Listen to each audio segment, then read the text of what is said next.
తెలంగాణ తల్లి విగ్రహాన్ని మార్చడం తగదని బీఆర్ఎస్ నాయకుడు మాజీ ఎమ్మెల్యే దివాకర్ రావు అన్నారు. మంచిర్యాల జిల్లా నస్పూర్ బీఆర్ఎస్ నాయకులతో కలిసి షీర్కే సెంటర్లోని తెలంగాణ తల్లి విగ్రహంకు పూలమాల వేసి పాలాభిషేకం చేసి నిరసన తెలిపారు. ఈ సందర్భంగా ఆయన మాట్లాడుతూ కాంగ్రెస్ నాయకులు ముఖ్యమంత్రి రేవంత్ రెడ్డి ఎమ్మెల్యేలు ఎన్నికలో ఇచ్చిన హామీలను విస్మరించి పాలిస్తున్నారని తెలిపారు. ప్రజల సమస్యలను పరిష్కరించడంలో విఫలం చెందారన్నారు. తెలంగాణ తల్లి విగ్రహాన్ని మార్చడం ఎందుకన్నారు. ఈ నిర్ణయాన్ని వెంటనే వెనక్కి తీసుకోవాలని డిమాండ్ చేశారు. తెలంగాణ ఆత్మగౌరవాన్ని కించపరిచే విధంగా తల్లి తెలంగాణ విగ్రహాన్ని మార్చి ప్రజల ఆగ్రహానికి గురవుతారని ఆయన అన్నారు. ప్రజల మనోభావాల మేరకు ప్రభుత్వాలు పనిచేయాలి తప్ప స్వార్థ ప్రయోజనాల కోసం రాష్ట్ర చిహ్నాలను మార్చడం వెనుక రాజకీయ కుట్ర దాగుందని ఆరోపించారు. ఇప్పటికైనా తెలంగాణ ప్రజల ఆకాంక్ష మేరకు తల్లి తెలంగాణ విగ్రహాన్ని కొనసాగించాలని డిమాండ్ చేశారు. ఈ కార్యక్రమంలో బీఆర్ఎస్ పార్టీకి చెందిన నాయకులు, కార్యకర్తలు పెద్ద ఎత్తున పాల్గొన్నారు.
యాభై ఏడులో సమైక్య రాష్ట్రంలో తెలంగాణ కలిసిన సందర్భంలో ఆనాటి నుండి 2001 వరకు ఎందరో నాయకులు పదవులు పొందారు, ముఖ్యమంత్రి అయ్యారు. కానీ తెలంగాణ సాధించలేకపోయారు.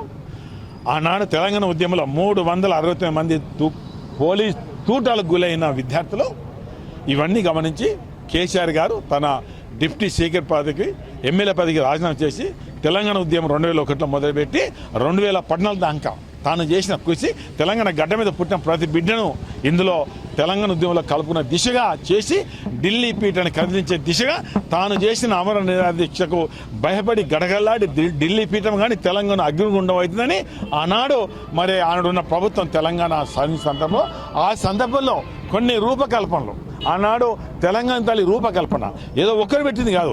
ఎందరో మేధావులు, ఎందరో పేద మనుషులు, ఉద్యమకారులు అందరూ కలిసి ఎన్నడో ఉద్యమ సందర్భంలో తెలంగాణ తల్లి రూపకల్పన చేసి యావత్ తెలంగాణలో అన్ని ప్రాంతాల్లో తెలంగాణ తల్లి విగ్రహాలు ఆనాడు ప్రతిష్ఠించి అన్ని సందర్భాల్లో ఉద్యమ సందర్భంలో కానీ తెలంగాణ కొత్త పప్ప ఏర్పాటు కానీ తెలంగాణ తల్లికి పూలదండ వేసి అసెంబ్లీలో అడుగుపెట్టిన సందర్భాలు తెలంగాణ తల్లి చూడండి ఎంత ముచ్చటగా ఉంది.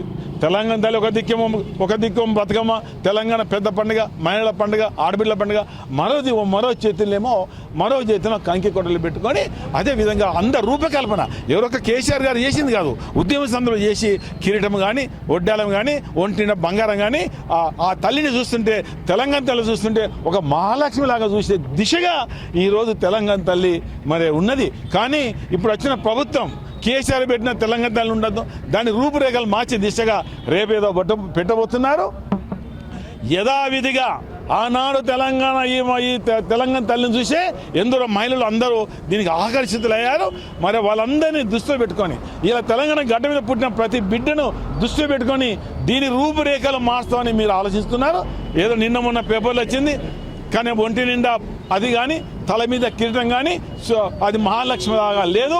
మన ఆనాడు పెట్టిన తెలంగాణ తల్లి ఇది ఆనాడు పెట్టిన తెలంగాణ తల్లి ముచ్చడిగా అంటే బాగా అభివృద్ధి చెందుతున్న తెలంగాణగా ఇప్పుడు పెట్టే వాళ్ళు తెలంగాణ ఇవాళ నిన్న మన పేపర్లు వచ్చిన సందర్భంలో పేదత్వం ఉన్న తెలంగాణ లాగా ఉంది.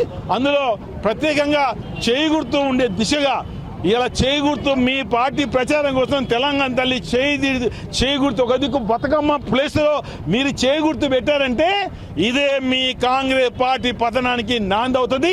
తెలంగాణ తల్లి ఒక చేతిలో మక్క కంకి, ఒక చేతిలో బతుకమ్మ లేకపోతే కాంగ్రెస్ పార్టీ పతనానికి ఈ రేపు పెట్టబోయే విగ్రహమే మీకు ఆ తెలంగాణ తల్లి తెలంగాణ గడ్డ మీద పుట్టిన ప్రతి ఆడబిడ్డ రేపు మీ పతనానికే కారకులవుతారనేది చెప్తూ యథావిధిగా పెట్టాలి, ఎక్కడ మార్చద్దని ఇప్పుడున్న ప్రభుత్వానికి, ఇప్పుడున్న ముఖ్యమంత్రి గారికి మేము ఇక్కడ టీఆర్ఎస్ పార్టీ తరఫున ఇలా డిమాండ్ చేస్తున్న మాట కూడా చెప్పడం జరుగుతుంది.